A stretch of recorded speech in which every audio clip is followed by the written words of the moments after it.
नमस्कार विद्यार्थी मित्रांनो, मी अर्चना पाटील आपले आजच्या या व्हिडिओमध्ये स्वागत करते। आज आपल्याला इयत्ता 6वी विषय मराठी पाठ क्रमांक 10 बाबांचं पत्र या पाठाचा स्वाध्याय अभ्यासायचा आहे।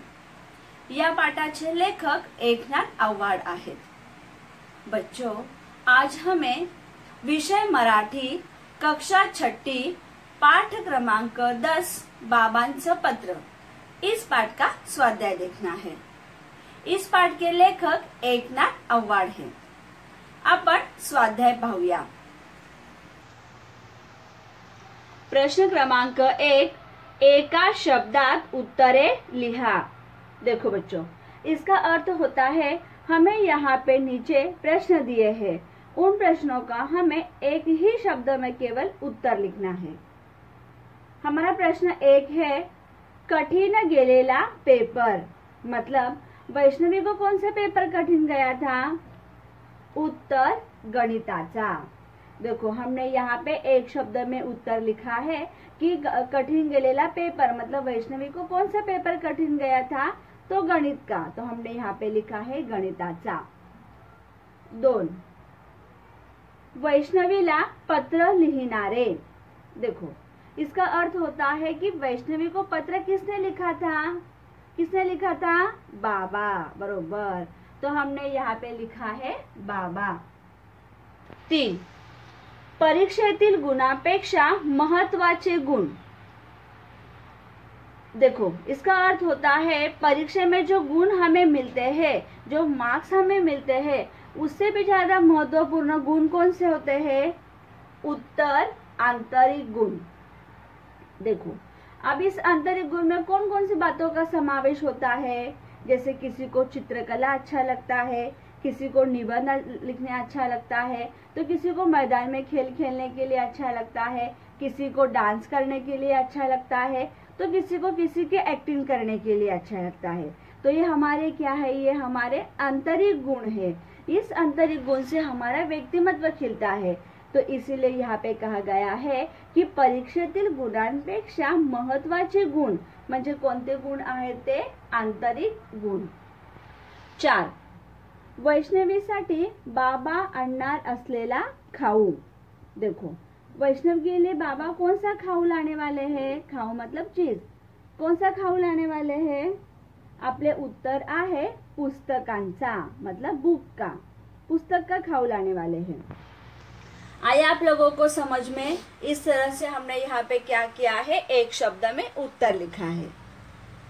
आता प्रश्न क्रमांक 2, एका वाक्यात उत्तरे लिहा।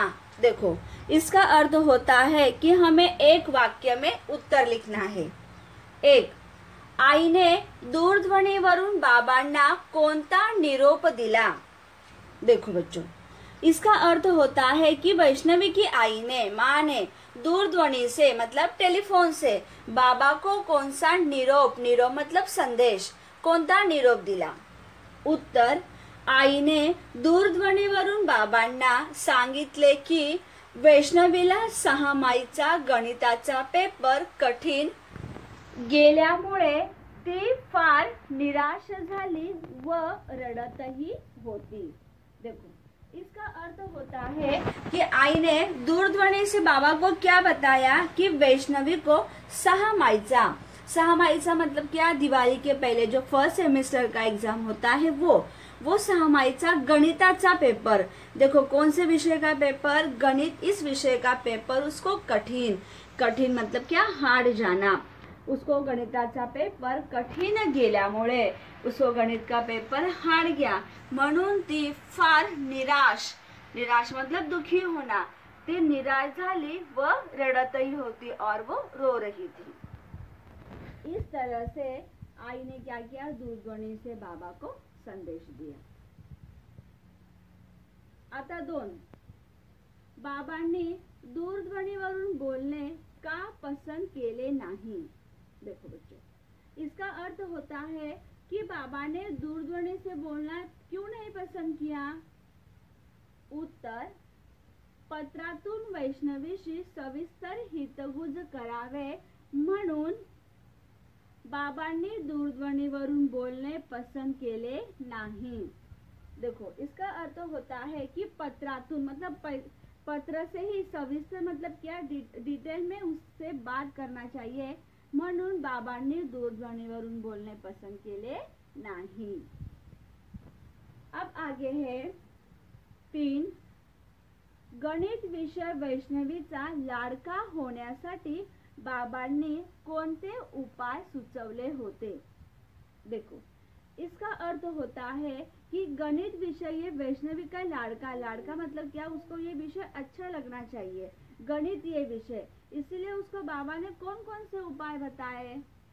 उत्तर, गणित विषय वैष्णवीचा लाडका होण्यासाठी बाबांनी तिला गणिताशी मैत्री करणे, संकल्पना, सुबोध, क्रिया नीट समजावून घेणे व उदाहरणे सोडवण्याचा चांगला सराव करने हे उपाय सुचवले आहेत। देखो इसमें दिया है कि कौन कौन से उपाय है, तो क्या क्या कहा है बाबा ने, ये विषय लाडका होण्यासाठी गणिताशी मैत्री करने। अब मैत्री करने मतलब क्या, जैसे रोज गणित में जो उदाहरण दिए जाते हैं उनको सॉल्व करना, उनको समझना, उसमें जो संकल्पना दी जाती है, उसमें जो सुबोध जो क्रिया दी जाती है, मतलब कैसे स्टेप बाय स्टेप गणित के उदाहरणों को सॉल्व करना है, ये नीट समझाऊन घेने मतलब उसको अच्छे से समझ के लेना है। और उसमें जो उदाहरण दिए हैं सोडवण्याचा, सोडवणे मतलब क्या, हल करना, तो जो उदाहरण दिए हैं उस उदाहरण को उसको सोडवायला सांगितले, चांगला सराव करणे, सराव मतलब क्या, प्रैक्टिस करना, हे उपाय सुचवले आहेत। इस तरह से हमने यहाँ पे क्या किया है, प्रश्न क्रमांक 2 के एक वाक्य में उत्तर लिखा है। आता आपण पुढचा प्रश्न पाहूया। आपला प्रश्न आहे, पुढील शब्दांचे समान अर्थी शब्द लिहा। देखो इसका अर्थ होता है हमें क्या करना है, समानार्थी शब्दों को लिखना है। देखो यहाँ पे हमें दिया है नृत्य, उशीर, अवघड़ और सुंदर। अब देखो ये चौकट में हमें ये शब्द दिए गए हैं, इन शब्दों का हमें क्या करना है, विरुद्धार्थी शब्द लिखना है। देखो यहाँ पे देखो बच्चों, विरुद्धार्थी शब्दों का ऐसे समानार्थी जो शब्द हम लिखते हैं उसमें ये ऐसे साइन होती है। देखो यहाँ पे पहला दिया है नृत्य। आता नृत्य ह्या शब्दाचा समानार्थी शब्द काय आहे तर नाच, मग आपण येथे लिहिले नाच, नृत्य नाच। येथे बघा, येथे आपल्याला दिलेले आहे उशीर। आता उशीर या शब्दाचा समानार्थी शब्द काय होतो, विलंब, मग आपण येथे लिहिले विलंब। आता येथे दिलेले आहे अवघड। आता अवघड या शब्दाचा समानार्थी शब्द काय होणार, कठीण, मग आपण येथे लिहिले कठीण। पुढे आपल्याला दिलेले आहे सुंदर। आता सुंदर या शब्दाचा समानार्थी शब्द काय होईल, छान, मग अशा प्रकारे येथे आपण छान हा शब्द लिहिला, म्हणजेच नृत्य नाच, उशीर विलंब, अवघड कठीण, सुंदर छान, येथे आपण असे समानार्थी शब्द लिहिलेले आहेत। आता आपला पुढचा प्रश्न आहे, पुढील शब्दांचे विरुद्ध अर्थी शब्द लिहा। बघा आता येथे आपल्याला काय करायचे आहे, विरुद्ध अर्थी शब्द लिहायचे आहेत। देखो बच्चों, हमें यहाँ पे क्या करना है, विरुद्ध अर्थी शब्द लिखना है। येथे आपल्याला शब्द दिलेले आहेत, त्या शब्दांचे आपल्याला विरुद्धार्थी शब्द लिहायचे आहेत। येथे कठीण, मैत्री, अपयश, अवगुण हे शब्द दिलेले आहेत। आणि इथे पहा बघा, इथे आपल्याला विरुद्धार्थी शब्दांमध्ये कोणते चिन्ह वापरतात ते चिन्ह आपल्याला येथे दिलेले आहे। येथे आपल्याला दिलेले आहे कठीण। आता कठीणचे विरुद्धार्थी काय होते तर सोपे, सोपे मतलब क्या, आसान, मग कठीण सोपे। येथे आपल्याला दिलेले आहे मैत्री मतलब दोस्ती, आता त्याचे विरुद्धार्थी काय होते तर शत्रुत्व, तो हमने यहाँ पे लिखा है शत्रुत्व। पुढे दिलेले आहे अपयश, अपयशचे विरुद्धार्थी काय होते, यश, मग आपण येथे लिहिले यश। येथे दिलेले आहे आपल्याला अवगुण। आता अवगुणचे विरुद्धार्थी काय होते तर गुण, मग आपण लिहिले येथे गुण. अशा प्रकारे येथे आपण विरुद्धार्थी शब्द लिहिलेले आहेत. कोणकोणते आहेत ते? कठीण, सोपे, मैत्री, शत्रुत्व, अपयश, यश, अवगुण, गुण. आता आपण पुढचा प्रश्न पाहूया.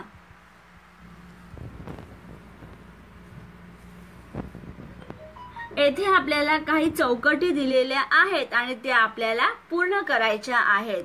येथे बघा, वैष्णवीच्या अंगी असलेल्या कला. आता वैष्णवीच्या अंगी कोणकोणत्या कला होत्या त्या आपल्याला येथे लिहायच्या आहेत. बघा, येथे आपल्याला 3 चौकट दिलेल्या आहेत आणि ह्या 3 चौकटीमध्ये आपल्याला तिच्या अंगी ज्या कला होत्या त्या कला आपल्याला लिहायच्या आहेत. मग कोणकोणत्या कला होत्या तिच्या अंगी?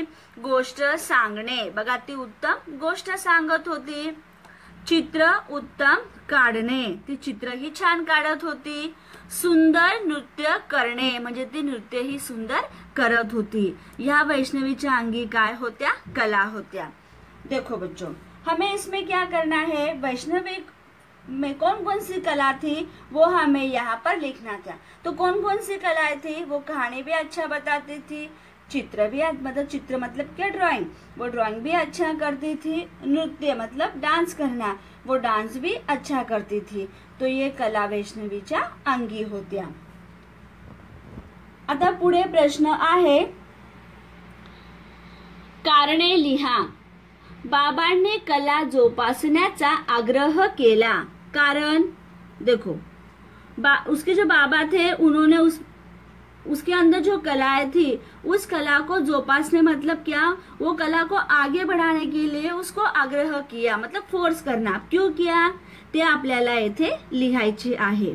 बघा, येथे आपल्याला ह्या 3 चौकटी दिलेल्या आहेत आणि या चौकटींमध्ये आपल्याला लिहायचे आहे. आपण एक लिहिले, आंतरिक गुणांची वाढ करतात. 2, जीवन सुंदर करतात. व्यक्तिमत्व फुलवतात. बघा, आपल्यामध्ये जे गुण असतात, ज्या कला असतात, त्यामुळे काय होते? आपल्या आंतरिक गुणांची वाढ होत असते, आपले जीवन सुंदर होत असते आणि आपले व्यक्तिमत्व फुलत असते. त्यामुळे वैष्णवीच्या बाबांनी वैष्णवीला आग्रह केला होता. आता आपण पुढचा प्रश्न पाहूया. आपला पुढचा प्रश्न आहे, सध्याच्या युगात पत्र पाठवण्याची कोणकोणती साधने उपलब्ध आहेत त्यांची यादी करा. देखो बच्चों, इसका अर्थ क्या होता है? आज के युग में पत्र भेजने के कौन कौन से साधन है उसकी हमें यादी करके लिखना है. तो कौन कौन से साधन है? देखो, पत्र पेटी, टपाल गाड़ी, कुरियर, ईमेल, विमान और फैक्स. ये क्या है? पत्र भेजने के साधन है. पुढचा प्रश्न आहे, दिवाळीच्या सुट्टीत तुम्ही काय काय गम्मत करणार त्यांची यादी बनवा. देखो, इसका अर्थ होता है कि दिवाली की छुट्टियों में आप क्या क्या गम्मत करोगे, क्या क्या मजा करोगे, उसकी यादी हमें यहाँ पर, यादी मतलब लिस्ट, उसकी यादी हमें यहाँ पर तयार करनी है. येथे आपण यादी तयार केलेली आहे. 1, प्रथम मी कपडे विकत घेणार. 2, बाबांना सोबत घेऊन फटाके विकत घेणार. 3, आई बरोबर मामाच्या गावी जाणार. 4, आई व आजी यांना फराळ बनवण्यास मदत करणार. 5, मित्रांबरोबर मोकळ्या अंगणात फटाके वाजवणार. 6, शिक्षकांनी दिलेला गृहपाठ वेळेवर पूर्ण करेन. 7, मित्रांसोबत घराच्या अंगणात मातीचा किल्ला तयार करणार. 8, किल्ल्यांवर शिवाजी महाराज व इतर शिपाई यांची मांडणी करणार. देखो, हम लोग कौन कौन सी मजा करने वाले हैं. तो प्रथम में कपड़े, सबसे पहले क्या करेंगे? कपड़े विकत घेना, मतलब कपड़ा खरीदी करेंगे. उसके बाद बाबांना सोबत घेऊन, बाबा के साथ, वडील के साथ, पिताजी के साथ में जाके फटाके खरीदी करेंगे. उसके बाद आई के साथ, माँ के साथ मामा के गांव जाएंगे. फिर आई व आजी, मतलब आजी मतलब क्या? नानी या दादी, मराठी में उसे आजी ही कहते हैं. माँ और आजी के साथ में जो फराळ बनाया जाता है, मतलब जैसे दिवाली के दिनों में हम लोग बनाते हैं ना, लड्डू, चकली, करंजी, ये सब जो हम बनाते हैं उसको फरार कहा जाता है। तो वो फरार बनाने में मदद करूंगी। और उसके बाद जो मित्र है उनके साथ खुले मैदान में, मोकळे अंगणात मतलब क्या, खुले मैदान में फटाके जो खरेदी मैंने किया है त्याला वाजवणार। शिक्षकांनी दिलेला गृहपाठ, गृहपाठ इसका मतलब क्या, होमवर्क, जो हमें स्कूल से होमवर्क मिला है उसको समय पे पूर्ण करूंगी। फिर उसके बाद मित्रों के साथ घर के आंगन में मातीचा किला, मिट्टी का किला तैयार करूंगी। फिर जो मैंने मिट्टी का किला तैयार किया है उसके ऊपर शिवाजी महाराज और बाकी के जो सिपाही है उनकी रचना करूंगी। तो इस तरह से हम क्या करेंगे, दिवाळी के छुट्टियों में मजा करेंगे, गंमत करणार। आता पुढचा प्रश्न पाहूया। आपला प्रश्न आहे, तुमच्या मित्राला मैत्रिणीला पोहण्याच्या स्पर्धेत राज्यातून प्रथम क्रमांक प्राप्त झाला, तिचे अभिनंदन करणारा संदेश पुढील चौकटीत लिहा। बघा येथे आपल्याला काय करायचे आहे, ह्या चौकटीमध्ये आपल्याला एक संदेश लिहायचा आहे। कुणाला लिहायचा आहे, आपल्या मित्राला किंवा मैत्रिणीला लिहायचा आहे। ती पोहण्याच्या स्पर्धेमध्ये तिचा राज्यामध्ये प्रथम क्रमांक आला म्हणून तिचे अभिनंदन करणारा संदेश आपल्याला ह्या चौकटीत लिहायचा आहे।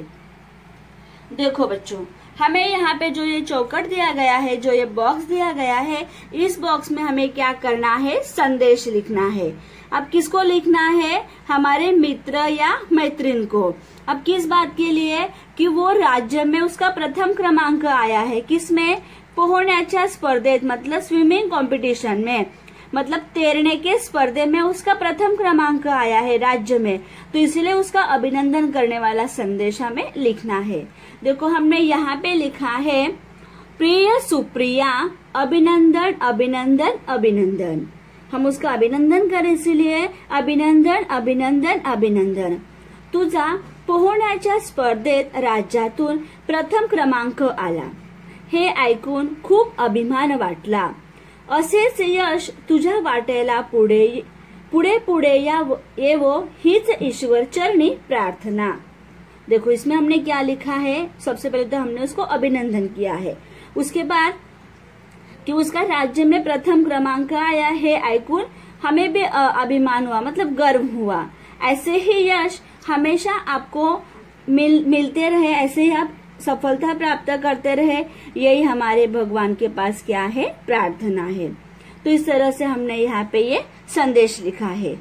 आता आपला पुढचा प्रश्न आहे आपला, अपयश ही यशाची पहिली पायरी आहे, यासारखी 2 वाक्य खालील चौकटीत लिहा। देखो यहाँ पे हमें एक स्लोगन दिया है कि अपयश ही यश की पहली पायरी है, तो वैसे हमें यहाँ पे 2 वाक्य खाली लिहायची आहेत। एक, सुख आणि दुःख यांना सारखेच सामोरे जावे। देखो इसका अर्थ क्या होता है, सुख और दुख दोनों को सारखेच मतलब एक जैसा ही उसका सामना करना चाहिए। ये नहीं कि दुख आया तो हम टेंशन लेके बैठे रहे, ऐसे नहीं। जो अगर संकट आता है तो उसका सामना भी हमें करना चाहिए। 2, संकटांना जो धैर्याने तोंड देतो तोच जीवनात विजयी होतो। देखो इसका अर्थ क्या होता है, अगर हम पे कुछ संकट आता है, कुछ मुसीबत आता है, तो अगर हम उसका सामना करते हैं, हिम्मत के साथ उसका अगर सामना करते हैं, तो हम जीवन में विजयी होते हैं, यशस्वी होते हैं। तो इस तरह से हमने क्या किया है, यहाँ पर 2 वाक्य लिखा है। आता आपला पुढचा प्रश्न आहे,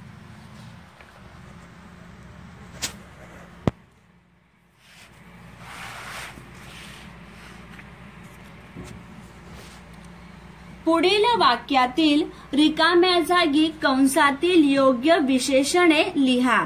येथे आपल्याला काय करायचे आहे, हे जे वाक्य दिलेले आहेत त्या वाक्यांमध्ये आपल्याला विशेषणे लिहायची आहेत। येथे आपल्याला विशेषणे दिलेली आहेत, टवटवीत, उंच, नवा आणि 100।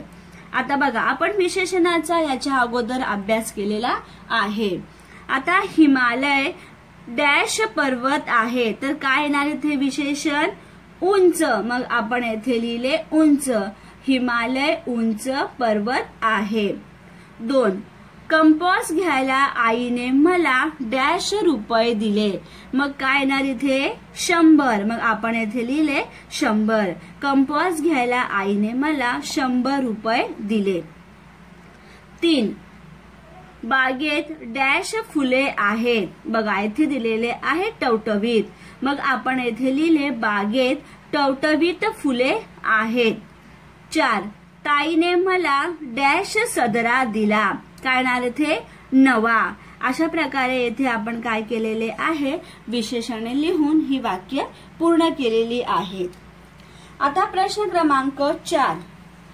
प्रश्न क्रमांक 4 मध्ये पुढील वाक्यातील नामे व सर्वनामे ओळखून लिहा. आपल्याला इथे काय करायचे आहे नाम आणि सर्वनाम हे ओळखून लिहायचे आहे. आपण याच्या अगोदर नाम, सर्वनाम, विशेषणे यांचा अभ्यास केलेला आहे. नाम म्हणजेच काय तर वस्तू, व्यक्ती, प्राणी, स्थान यांना जे नाव दिले जाते त्यालाच नाम असे म्हणतात. सर्वनाम म्हणजेच काय नामाऐवजी वापरल्या जाणाऱ्या शब्दाला सर्वनाम असे म्हणतात. आणि विशेषण म्हणजेच काय नाम आणि सर्वनाम यांच्याबद्दल अधिक माहिती सांगणाऱ्या शब्दाला विशेषण असे म्हणतात. याचा अभ्यास आपण अगोदर सविस्तर मध्ये केलेला आहे. आता बघा येथे आपल्याला मी कामात गुरफटलो होतो हे वाक्य दिलेले आहे. या वाक्यातील आपल्याला नाम आणि सर्वनाम ओळखून लिहायचे आहे. आता ह्याच्यामध्ये नाम कोणते येईल तर काम. मग आपण येथे लिहिले काम. आणि सर्वनाम कोणते येणार मी. मग आपण येथे लिहिले मी. दुसरे आहे तुझ्या आईने मला दूरध्वनी केला. आता ह्याच्यामध्ये नाम आणि सर्वनाम आपल्याला ओळखून लिहायचे आहे. बघा आई आणि दूरध्वनी हे काय येणार नाम आणि सर्वनाम काय येणार तुझ्या आणि मला. मग आपण येथे लिहिले तुझ्या आणि मला. अशा प्रकारे येथे आपण काय केलेले आहे नाम आणि सर्वनाम हे ओळखून लिहिलेले आहे. आता आपल्याला पुढचा प्रश्न पाहायचा आहे. आपला पुढचा प्रश्न आहे पुढील तक्ता भरा. आपल्याला काय करायचे आहे हा तक्ता पूर्ण करायचा आहे. येथे आपल्याला वाक्य आणि येथे आपल्याला काळ दिलेले आहे. म्हणजे हे वाक्य आहेत आणि ते कोणत्या काळातील आहेत ते आपल्याला येथे लिहायचे आहे. येथे आपल्याला दिलेले आहे अनवर वेगाने धावतो. हे वर्तमान काळातील वाक्य आहे म्हणून आपण येथे वर्तमान काळ लिहिले. दुसरे काल अनवर वेगाने धावला हे जे वाक्य आहे हे वाक्य भूतकाळातील आहे म्हणून आपण येथे भूतकाळ लिहिले. 3 उद्या अनवर वेगाने धावेल.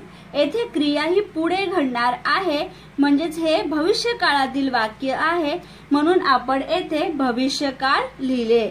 अशा प्रकारे येथे आपण वाक्यांचे काळ ओळखून लिहिलेले आहेत. अशा प्रकारे आज आपण बाबांचं पत्र या पाठाचा स्वाध्याय अभ्यासला आहे. आता तुम्हाला काय करायचे आहे आपण जो स्वाध्याय अभ्यासलेला आहे तो तुम्हाला तुमच्या वहीत लिहायचा आहे. आणि ज्या दिवशी आपला ग्रुप ओपन होतो त्या दिवशी तुम्ही जो स्वाध्याय तुमच्या वहीत लिहिलेला आहे तो तुम्हाला ग्रुप मध्ये टाकायचा आहे.